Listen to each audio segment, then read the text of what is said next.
Welcome to this week's fitness program. I'm Rudi Marashlian, and this week we'll be looking at the battle of the bulge. Large stomach bones, love handles, this sort of area. It might be close to a few people's situation. So we're going to look at that with... I wasn't looking at you, Ron. Okay.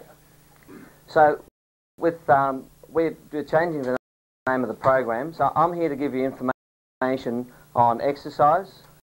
Can we get a shot down here? We're changing the name of the program to... so I'm here to give you information on exercise, fitness, a little bit of leisure, and sport. So very original name. So we're going to call this section X-Files.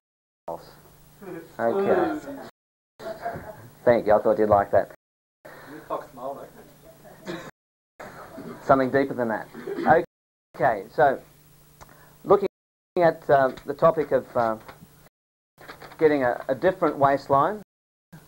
Before we start on any activity, we need to first have some information, some know-how, so we're heading in the right direction, and also not setting the wrong goals.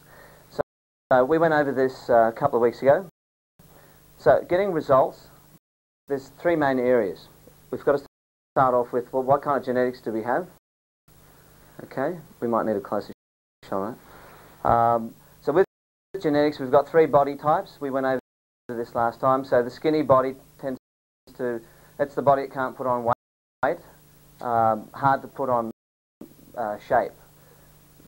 This mesomorphic body is a muscular type, and that body tends to change very fast. If this person here will get a fairly fast change, and the endomorph is the person is, I've got fatty here, so it's just a little bit of fun.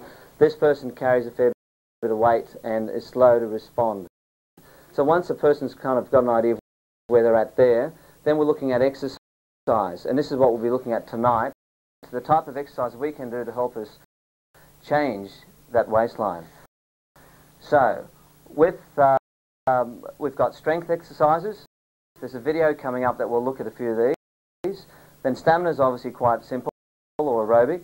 Our non-visual training, so it's like walking, swimming, running, cycling. And our stretching isn't going to do too much to that area. And of course, very importantly, for the majority of us, we have to look at nutrition and diet. Okay, that's a very important factor. We might go over a little bit of that as we go.